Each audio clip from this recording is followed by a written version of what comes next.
Bonjour à toutes et à tous, bienvenue dans Au Quotidien du lundi 10 février. Au sommaire de cette édition, une distribution gratuite de pièges contre les frelons asiatiques organisée par la métropole du Mans ce lundi à Coulennes. Une plongée dans l'avancée des travaux du centre aquatique de la Ferté-Bernard qui devrait ouvrir ses portes le 9 avril. Et pour les féminines du Mans FC, vendredi en Coupe de France contre le PSG tenant du titre, la marche était trop haute. J'aurais dit même les marches, voilà. Voilà exactement, l'escalier est encore trop haut. Les meilleures images et les réactions dans cette édition. Mais on ouvre ce journal avec le décès de l'ancien sénateur sarthois Jacques Chaumont en ce début février à 90 ans. Ancien député, conseiller général, adjoint au maire, Jacques Chaumont était un fidèle du RPR, le parti de l'ancien président Chirac. L'actuel sénateur Louis-Jean de Nicolaï salue un vrai politicien, plein d'humour, qui aura marqué de son empreinte le territoire du Sud-Sarthe. Gare aux frelons asiatiques, une espèce exotique envahissante très répandue en France, y compris en Sarthe. Pour lutter contre sa prolifération, la métropole du Mans distribue gratuitement des pièges. Ce lundi après-midi, le rendez-vous était donné à la mairie de Coulennes. L'objectif, c'est d'abord de piéger les reines fondatrices. Donc au printemps, c'est-à-dire on va dire vers la fin février jusqu'à la fin mai à peu près en fonction de la météo. Donc les reines, toute reine capturée, c'est censé être un nid en moins. Donc voilà, des coûts qui seront diminués et aussi des risques pour la population limités. Une fois sur place, toutes les explications d'utilisation du piège sont transmises. Ça a vraiment été très bien expliqué, que c'est facile à utiliser, il y a un petit questionnaire à remplir et à renvoyer avant le 15 juin. Comme ça leur permet de faire effectivement un inventaire de l'invasion, entre guillemets, des frelons asiatiques sur notre territoire. Et ça permettra, j'espère, d'aller plus loin. Pour le moment, 1100 pièges sont distribués au sein de la métropole. C'est un test pour savoir si ça avait du succès. Apparemment, ça a beaucoup de succès, parce que j'ai les chiffres de la métropole la semaine dernière où il y avait un gros succès. Et nous, avec nos 39 pièges attribués à ce jour, ils sont partis en moins d'un quart d'heure. Donc c'est un vrai succès pour l'instant. Les pièges artisanaux ne sont pas recommandés pour éviter la capture d'autres insectes. Les dates des prochaines permanences sont communiquées sur le site de la ville du Mans et s'étalent jusqu'au vendredi 28 février.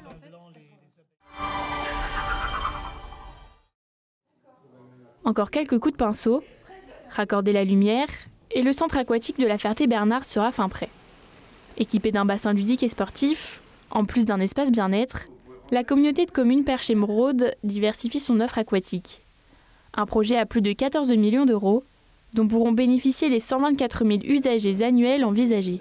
Incontestablement, il y avait un besoin. Sur le territoire, nous avions deux piscines, une de 1962, une de 1978.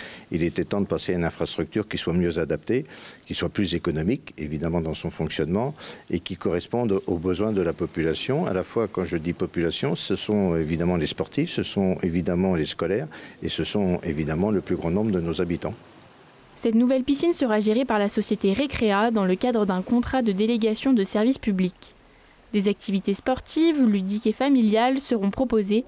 Jusqu'à 615 usagers pourront fréquenter le site en même temps. Pour pallier les pics d'affluence, le centre aquatique a trouvé une solution. On a lancé pour la première fois les créneaux en fait sur réservation. C'est-à-dire que l'idée c'est que le baigneur ne se mélange pas forcément avec le nageur pour que chacun puisse y trouver son compte.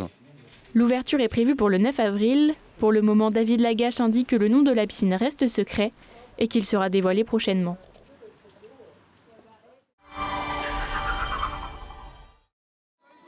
Des félicitations pour l'état d'esprit et le parcours, malgré la lourde défaite contre Paris ce vendredi.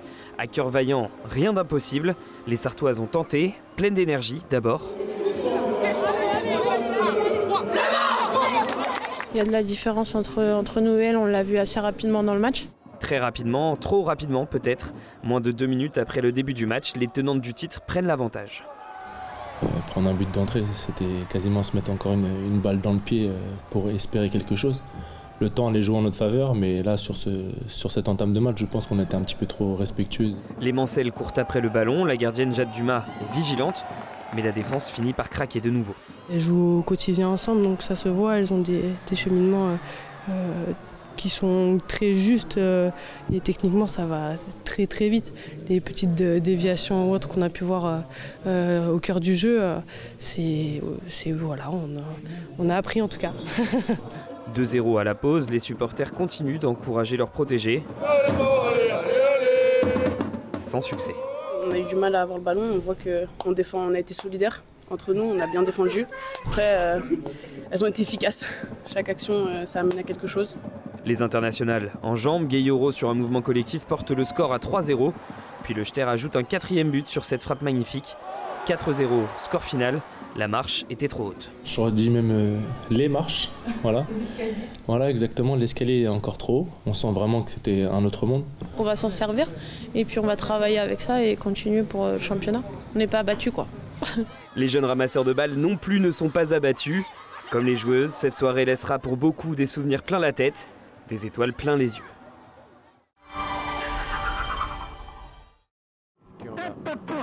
Retour sur la terre ferme pour Sébastien Marcet. Dimanche 10 février, le skipper de l'IMOCA Foussier boucle son premier Vendée Globe en 91 jours et 35 minutes. Placé en 27e position au classement général, l'aboutissement de 5 ans de travail. Je suis extrêmement fier de ma course que j'ai fait dans la descente de l'Atlantique, l'océan Austral. Je pense qu'avec un des bateaux les plus vieux de la flotte, j'ai été extrêmement compétitif.